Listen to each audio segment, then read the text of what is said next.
আমেরিকার প্রেসিডেন্টের তো কোনো ক্ষমতা নেই, ক্ষমতা হলো আইপ্যাকের হাতে। ইহুদিবাদী লবি কি বলছে, কি করছে, কি ভাবছে, ওটাই ফাইনাল। জো কেন্ট, যিনি নাকি কাউন্টার টেরোরিজমের সবচেয়ে সর্বোচ্চ ব্যক্তি, উনি কিন্তু পদত্যাগ করেছেন, বিকজ উনি বলছেন যে আমরা ইরানের উপর অত্যাচার করছি, operation epic Fury I do not support বলে উনি রিজাইন করেছেন। পোপ এতদিন পরে বললেন যুদ্ধ বন্ধ করতে হবে, এটা ক্ষতিকর। পোপ বলেছেন তাদের ধর্মীয় নেতা, মানে খ্রিস্টান ধর্মের সবচেয়ে সর্বোচ্চ নেতা। এদিকে যদি কেউ ইসলামের ধর্মীয় মানে সবচেয়ে বড় নেতার কথা বলে তখন সেটা হয়ে যাবে সাম্প্রদায়িক। আর এখানে যেহেতু খ্রিস্ট ধর্মের নেতা বলবেন, সেই জন্য এটা মানে কোন রকম ধর্মীয় বা সাম্প্রদায়িকতার মানবতার বার্তা হিসেবে দেখা হবে। হ্যাঁ, এটা দেখা হবে না, দেখা হবে মানবতার বার্তা হিসাবে। অথচ এই যে খ্রিস্ট ধর্মের আমরা এই পোপদের এইখান থেকে থেকে আমরা সব চুপচাপ থাকে, অন্যদেরকে মারছে যখন তখন কোনো কিছু কথা বলবে না, কিছুই বলবে না, বরং তারা অন্যায় এবং মানে অবিচার কিছু কিছু মানুষের উপরে দিয়ে রাখে। খ্রিস্ট ধর্মেই প্রথম থেকেই ছিল যে পৃথিবী স্থির, সূর্য তার চারিদিকে ঘোরে, এটা ছিল খ্রিস্ট ধর্মের। যখন কোপার্নিকাস এবং গ্যালিলিও তারা দুইজনই এসে প্রমাণ করে দিল যে না, সূর্যটা স্থির, পৃথিবী তার চারিদিকে ঘোরে, এইটা নিয়েই পোপদের সঙ্গে, পাদ্রীদের সঙ্গে এই গ্যালিলিও, কোপার্নিকাস এদের একটা দ্বন্দ্ব সৃষ্টি হয়ে গেল। এবং এই দ্বন্দ্ব সৃষ্টি হওয়ার কারণে কি হয়েছে, কি মানতে তো হয়েছে, ওইটা বিজ্ঞানকেই মানতে হয়েছে, ধর্ম কিন্তু মানতে হয়নি। সেখানে কি করছে, গ্যালিলিওকেও জীবন দিতে হয়েছে তাদের কারণে, যে নির্বাসনে পাঠানো হলো। কোপার্নিকাস ওই বিতর্কের মধ্যে পড়ে নাই, যেহেতু তার আগেই মারা গেছেন। কিন্তু এই যে কাজগুলো, পৃথিবীতে যতগুলো অনাসৃষ্টি যেগুলো হয়েছে, ম্যাক্সিমাম ধর্মীয় এই যে মাইথোলজির মধ্যে দিয়ে আমরা আসলে এই জায়গায় যদি এখন আজকে এই যে আমি একটা কথা বলি, ছোট করে, কেন নেতানিয়াহু আজকে এই কথাগুলো বলছেন? উনি তো সাথে সাথে বলছেন যে যুদ্ধ কোনো মানবিকতার বিষয় নেই, কোনো নীতি নৈতিকতার বিষয় নেই। আবার ধর্মের মধ্যে আরেকটা নিয়ে গেছেন, যিশুকে চেঙ্গিস খানের সঙ্গে নিয়ে আসলেন। যিশু করতেন কি, মানবতা দিয়েই যুদ্ধকে জয় করার চেষ্টা করতেন, যুদ্ধ এড়াতেন, কিন্তু চেঙ্গিস খান সরাসরি মারো কাটো খাও, এটা এই জায়গায় গেল। এইগুলোকে তারা নিয়ে আসে, ধর্মের কোনো তাদের তো আর উগ্রবাদী হওয়ার কোনো সুযোগ নেই, সারা পৃথিবী তাদের সাপোর্ট করে। একদম, আপনার দেখতে একদম পরিষ্কার। আমি একটু সংক্ষেপে সবার কাছ থেকে ছোট ছোট করে মন্তব্য নিতে চাই। যেহেতু আসলে সর্বোচ্চ খ্রিস্টানদের সর্বোচ্চ ধর্মীয় নেতা, প্রতি নিশ্চয়ই সাধারণ খ্রিস্টান জনগোষ্ঠী সেই শ্রদ্ধাবোধটা রাখেন, সেই শ্রদ্ধা জায়গা থেকেও অনেকে এই আক্ষেপটা করেছেন যে পোপ তো আরো আগে বলতে পারতো। সিরাজুল ইসলাম বলবেন, মানে পোপ কেন আগে বলেননি, কেন এখন বলছেন?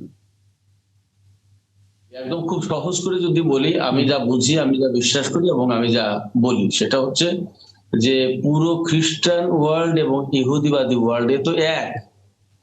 খ্রিস্টান জগৎটা কিন্তু বেসিক্যালি এখন ইহুদিবাদী ওয়ার্ল্ড চালায়, আইপ্যাক চালায় আমেরিকাকে। আমেরিকার প্রেসিডেন্টের তো কোনো ক্ষমতা নেই, ক্ষমতা হলো আইপ্যাকের হাতে। ইহুদিবাদী লবি কি বলছে, কি করছে, কি ভাবছে, ওটাই ফাইনাল। ফলে পোপ কি বলবে, পোপ কখন বলবে, এই সমস্ত পোপ কতটুকু নিজে ডিসাইড করতে পারে আমি তাতে ডাউট প্রকাশ করছি। পাশাপাশি একথাও বলছি যে পুরো খ্রিস্টান জগৎ এবং ইহুদিবাদী জগৎ, এই জগৎটা মিলে মোটামুটি ভাবে মুসলমানদের রক্তকে হালাল করে ফেলেছে এবং মুসলমানদের জীবনকে বধ করা। একদম, কিন্তু মোহাম্মদ কামরুজ্জামান খুব চমৎকার করে একটা কথা কিন্তু বলছিলেন, জনাব সিরাজুল ইসলাম, মোহাম্মদ কামরুজ্জামান একটা কথা খুব চমৎকার করে বলছিলেন, আব্রাহামিক যে ধর্ম আছে, অর্থাৎ যে মানুষটা খ্রিস্টান, যে মানুষটা ইহুদি, তিনি যদি তার নিজ ধর্মটাই ঠিকঠাক মতো পালন করতেন, জেনে বুঝে, তাহলে আসলে তিন ধর্মের মধ্যে এত গন্ডগোল হওয়ার কথা ছিল না। হ্যাঁ, কিন্তু আসলে যারা আসলে নেতৃত্ব দিচ্ছেন তাদের জায়গা থেকে যখন বলেই দেওয়া হয় যে যুদ্ধের মধ্যে কোনো মূল্যবোধ টেকে না, তখন তো আসলে ধর্মের বিষয়গুলো রেফারেন্স হিসেবে আসাটাও খুব একটা কার্যকর হয়ে ওঠে না। আমি সবশেষ ছোট ছোট করে একটু জেনে নিতে চাই, মোহাম্মদ কামরুজ্জামান, এখন যে পরিস্থিতি রয়েছে, এই জায়গা থেকে কখনো ধর্মীয় বিষয় সামনে আনা হচ্ছে, কখনো বলা হচ্ছে মিত্রদের জোটের কথা, কিন্তু দিন শেষে যদি কার্যকর সমাধান চায়, কোথায় গিয়ে আসলে কাজটা করতে হবে, যেটা আসলে প্রথম শর্তেই ছিল যে মধ্যপ্রাচ্যের যুদ্ধ চিরতরে বন্ধ করতে হবে? আসলে আপনার সবগুলো মানে আব্রাহামিক রিলিজিয়ানে বলা আছে যে আমরা যেই যুগে আছি, we are at the end. এবং এই যে দাজ্জালের কথা আপনি বললেন, ইমাম মাহদি আসবে এবং হজরত ঈসা উনি আবার আসবেন। এবং আমাদের সনাতন ধর্মেও আছে যে এটা আপনার মিথ্যা যুগ এবং কল্কি দেবতা, হি ইজ দি 10th অবতার অফ বিষ্ণু, তার মানে এগুলোর সবগুলোরই আপনার বোঝা যাচ্ছে যে মানে আমরা একটা মানে টার্মিনাল ইয়েতে আছি। যাই হোক, আমি বলবো নেতানিয়াহু ধর্ম নিয়ে যেরকম কথা বলছে, হজরত মুসা মাউন্ট তুরে যেই 10টা আপনার পেয়েছিলেন, তো কমেন্ডমেন্ট 10 কমেন্ডমেন্টস, ওটার 9ম কমেন্ডমেন্টে বলা আছে give the right to your neighbours. এটাও যদি উনি মানেন, এই ওদের ধর্মের যে 10 কমেন্ডমেন্ট, ওটার 9ম কমেন্ডমেন্টে বলা আছে নেইবারদের কাউকে যেন হত্যা করা না হয়, তাদের রাইট যেন পুরোপুরি দেওয়া হয়। তাইলেই তো আপনার ইসরায়েল মানে টেক দি রাইট স্টেপ এবং প্রোভাইডস মানে সকলের সুযোগ সুবিধা এবং যুদ্ধ বন্ধ হয়ে যায়।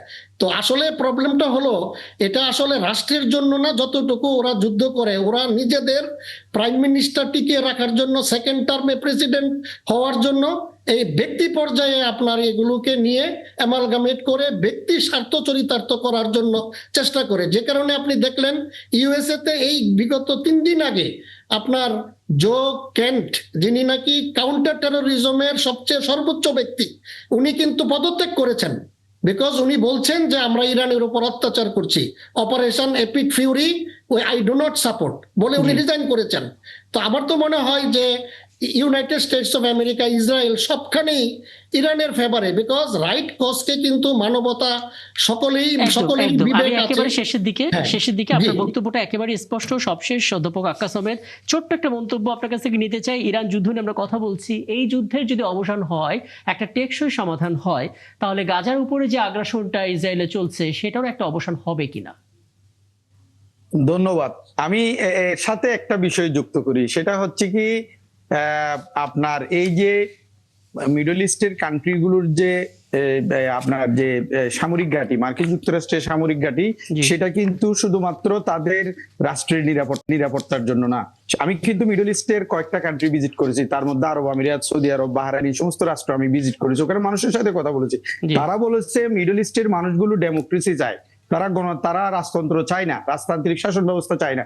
এবং সেই রাজতন্ত্রকে টিকিয়ে রাখার জন্য মধ্যপ্রাচ্যের যে রাজা বাদশাহ, তারাই কিন্তু মার্কিন যুক্তরাষ্ট্রকে নিয়ে এসছে। এবং ইরানকে একটি আমাদের ইন্ডিয়ান সাবকন্টিনেন্টে যেমন 1905 সালে এই যে বাংলাকে বিভক্ত করেছে ব্রিটিশরা, যে বঙ্গভঙ্গ করেছে, সেরকম একটা ডিভাইড এন্ড রুল পলিসি হচ্ছে শিয়া সুন্নি।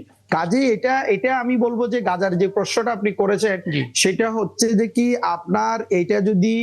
আপনার যদি এই যুদ্ধে যদি অলরেডি মার্কিন যুক্তরাষ্ট্র পরাজিত হয়েছে, অলরেডি ইসরায়েল পরাজিত হয়েছে, এবং সেটা আপনার কমবে কিনা, সেটা বিষয়টা হচ্ছে কি মার্কিন যুক্তরাষ্ট্রের ঘাঁটিগুলো সেখানে থাকবে কিনা, এবং পেট্রোডলারের যে ডমিনেন্স, আধিপত্যবাদ, সেটা থাকবে কিনা, এবং ব্রিক্সের যে উত্থান এবং চায়নার যে উত্থান এবং মধ্যপ্রাচ্যের তেল রপ্তানিটা যদি ডলারে না হয়ে যদি অন্য মুদ্রায় হয়, তখন সেক্ষেত্রে ইসরায়েলের যে আগ্রাসন, সেটা আমি মনে করি আগের থেকে অনেক বেশি কমবে। এবং 2 স্টেট সলিউশন, যেটা দ্বিরাষ্ট্রভিত্তিক যে সমাধান, সেটার দিকে যদিও ইসরায়েল এটা বিলিভ করে না, কারণ ইসরায়েল মনে করে যে ফিলিস্তিন প্রতিষ্ঠা হওয়া মানে সেটা হচ্ছে কি ইসরায়েলের জন্য একটি বিগ থ্রেট এবং ইসরায়েল রাষ্ট্রের জন্য এটা একটা বড় হুমকি। আমার কাছে এই আলাপটা আরো দীর্ঘ করতে ইচ্ছা করছিল আমির সাহেব কাকু, যে আপনার সাথেও কথা বলতে, কিন্তু একেবারে সময়টা নেই।